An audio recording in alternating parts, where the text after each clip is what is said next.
ములుగు జిల్లా మంగపేట మండలంలో గుప్త నిధుల కలకలం రేగింది. వందల తులాల్లో బంగారం దొరికినట్టు ప్రచారం జరుగుతోంది. మంగపేట మండలం కోమటిపల్లికి చెందిన కొందరు వ్యక్తులు 6 నెలల క్రితం మహారాష్ట్ర సిరివంచన దగ్గర ఓ ఇంట్లో గుప్త నిధుల కోసం తవ్వకాలు జరిపినట్టు తెలిసింది.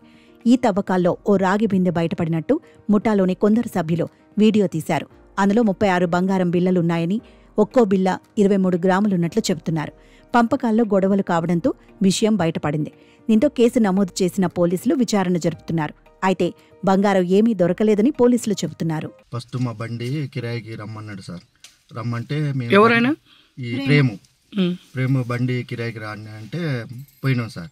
ఎక్కడికంటే మహారాష్ట్రం పోవాలి ఇట్లా సంగతి అని అంటే, దేనికంటే ఇట్లా కిరాయికి రారాదు అని అంటే పోయినా సార్ కిరాయికి. ఆడికి పోయినాక ఇక ఆ సంగతి తెలిసినాక ఆయన అన్నాడు కదా, ఇట్లా చెంబు ఉన్నది నీకు కూడా అలా బాగా ఇస్తా అని అంటే ఆ చెంబు బయటికి తీసిండ్రు సార్. తీసినాక మళ్ళీ ఆడి నుంచి పట్టుకొని వచ్చి ఇంటికాడ దాన్ని మళ్ళీ పాతి పెట్టినాం సార్. పాతి పెట్టినాక తీసినాక దాంట్లో పూజలు చేయాలి, మా పునస్కారాలు ధనచార్జ్ ఉన్నది అని కోళ్ళు ఒక 3 రోజులు కోళ్ళు కోపించిండు సార్. 3 కోళ్ళం కోసినాం సార్. రోజుకో కోడి 3 కోళ్ళం కోసినాక మళ్ళీ అది తీయమంటే అది ఇట్లా అది తీయొద్దు నేను తర్వాత తీస్తా అని మళ్ళీ అట్నే ఉంచిండు సార్. ఉంచినాక ఏమైందంటే మళ్ళీ ఆ బిల్లలన్నీ తీసుకున్నాడు సార్. అలా ఉట్టిదే ఉన్నది ఏమి లేదు అని మళ్ళీ అబద్ధం చెప్పిండు సార్.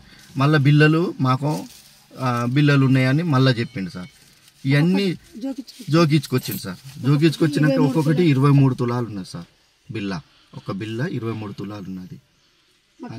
మాకు అంటే ఇయ్యనంటాడు సార్. నువ్వు ఎక్కడ సిఐకి చెప్పుకుంటావా, ఎస్ఐకి చెప్పుకుంటావా, చెప్పుకోపో, పోదాంపా నేను వస్తా అని అంటాడు సార్. మా పరిస్థితి ఎట్లా? ఇప్పుడు డీజిల్ పోసుకొని మా పైసలు పెట్టుకొని తిండి టికానా లేకుండా మేము తిరిగినాం సార్.